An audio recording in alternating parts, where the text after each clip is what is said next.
கற்றது உலகளவாகவும் கல்லாதது கைமண் அளவாகவும் இருக்கட்டும். Hello everyone, எல்லாரும் எப்படி இருக்கீங்க? நல்லா இருக்கீங்களா? இனி நம்ம பேசுகிற டாபிக் என்ன அப்படின்னு பார்த்தீங்கன்னா, சென்னையில் இருக்கிற ஒரு பர்டிகுலர் பெண் தான்.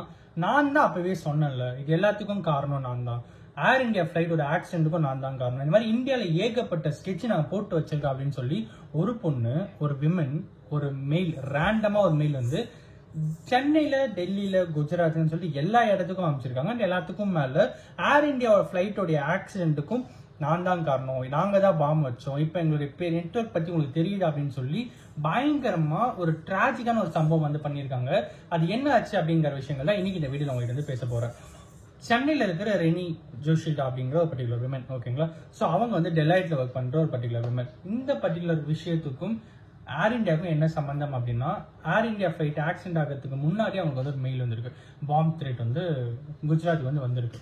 ஸோ அது இல்லாமல் அங்கே இருக்கிற பெரிய டாப் ஸ்கூல்ஸுக்கு, குஜராத் ஸ்டேடியம்னு சொல்லிட்டு ஏகப்பட்ட இடங்களுக்கு மெயில், ரேண்டமாக மெயில் வந்து இந்த மாதிரி இந்த ஊரில் இந்த பொண்ணுக்கு வந்து அநீதி நடந்தது, இந்த ஊர் இந்த பையனுக்கு வந்து அநீதி நடந்தது, இதுக்காக நான் இந்த இடத்த பாம்பு வைக்கிறேன், நான் இந்த இடத்த வந்து நான் பாம்பு பிளாஸ்ட் பண்ண போகிறேன், இந்த இடத்த நான் வந்து தூக்க போகிறேன் அப்படின்னு சொல்லி ரேண்டமாக ஒரு மெயில் வந்து வந்துட்டே இருந்திருக்கு. யார் தான் இதை அனுப்புறாங்க அப்படின்னா, டிவ்ஜி பிரபாகர் அப்படிங்கிற நேம் போட்டு இந்த மெயில் வந்து வந்திருக்கு. பட் அந்த பர்டிகுலர் பர்சன் இது எதுவுமே பண்ணல. பட் அதுக்கு பின்னாடி இந்த ரெனி ஜோஷில்டா அப்படிங்கிறவங்க இது எல்லாத்தையுமே பண்ணியிருக்காங்க அப்படிங்கிறத கண்டுபிடிச்சாங்க. எப்படி கண்டுபிடிச்சாங்க அப்படின்னு பார்த்தீங்கன்னா, ஓகே மெயில் அனுப்புறாங்க, ஐபி அட்ரஸ்ல செக் பண்ணிக்கலாம் அப்படின்னு பார்த்தா அப்படிதான் இல்லை. ஏன் அது ரொம்ப அவங்க வந்து ரொம்ப காம்ப்ளிகேட்டடா என்ன பண்ணியிருக்காங்கன்னா, இட் இஸ் லைக் அவங்கள வந்து ட்ரேசபிளே பண்ண முடியாத அளவுக்கு ஒரு டார்க் வெப்பை யூஸ் பண்ணி இவங்க வந்து மெயில் அனுப்பிச்சிடுறது. அதுக்கப்புறம் அவங்க ட்ரேஸ் பண்ணவே முடியாது. பட் அட்லாஸ்ட் கடைசியாக ஒரு விஷயத்த மாட்டினாங்க. என்ன அப்படின்னு பார்த்தீங்கன்னா, இமெயில் ஐடிஸ் ரேண்டமாக 1/2 நார்மலாக ஒரு மெயிலுக்கு மேலே நம்ம நிறைய பேர் மெயில் யூஸ் பண்ணுறோம். அந்த மாதிரி இந்த த்ரெட் அந்த மெயிலும் ஒரு நார்மலா இருக்கிற ஒரு மெயில் வந்து லிங்க் ஆயிருக்கு. அந்த மெயில் வந்து ரெனி ஜோஷில்டா அப்படிங்கிற ஒருத்தருடைய மெயில் வந்து லிங்க் ஆயிருக்கு. அவங்கள வந்து அரெஸ்ட் பண்றதுக்கு சென்னை வராங்க. சென்னையில தான் இருக்காங்க. சென்னையில வந்து அரெஸ்ட் பண்ணிடுறாங்க.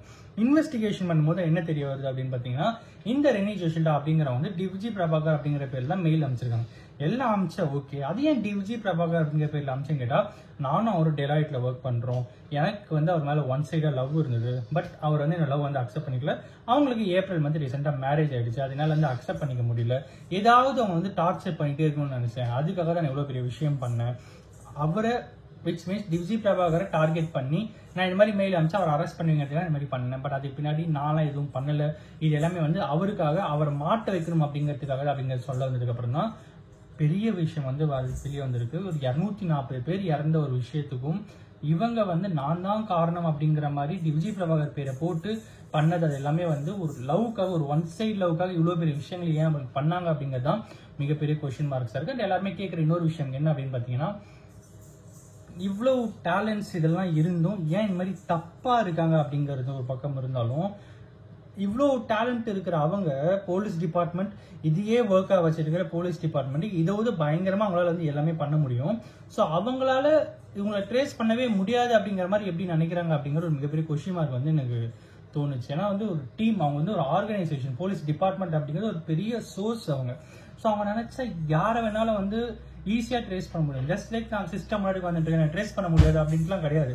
அவங்க நினைச்சா என்ன வேணாலும் பண்ணலாம். அப்படி இருக்கும்போது அவங்கள ஏன் அவ்வளவு அண்டர் எஸ்டிமேட் பண்ணி இவ்வளவு பெரிய வேலைகள் எல்லாம் பண்றாங்க அப்படிங்கிறது தான் வந்து ஒரு பெரிய கொஸ்டின் மார்க்கா இருக்கு. அண்ட் இட் இஸ் லைக் அந்த பர்டிகுலர் இன்சிடென்ட் மட்டும் இல்லை, நடக்கிற எல்லாமே கொலைகளா இருக்கட்டும், கொள்ளைகளா இருக்கட்டும், அப்புறம் வந்து கேங் ரேப்பா இருக்கட்டும், ரேப் விஷயங்களா இருக்கட்டும், பெண்களுக்கு எதிரான அநீதியா இருக்கட்டும், ஆண்களுக்கு எதிரான அநீதியா இருக்கட்டும், ஒரு சமுதாயத்துக்கு எதிரான அநீதியா இருக்கட்டும், ஒரு சமூகத்திற்கு அநீதியா இருக்கட்டும், எல்லா விஷயத்தையும் போலீஸ் டிபார்ட்மெண்ட்ஸா ஈஸியா வந்து அவங்களால வந்து ட்ரேஸ் பண்ண முடியும். ஸோ அந்த அளவுக்கு அவங்களோட நாலேஜ் அதிகமா இருக்கு.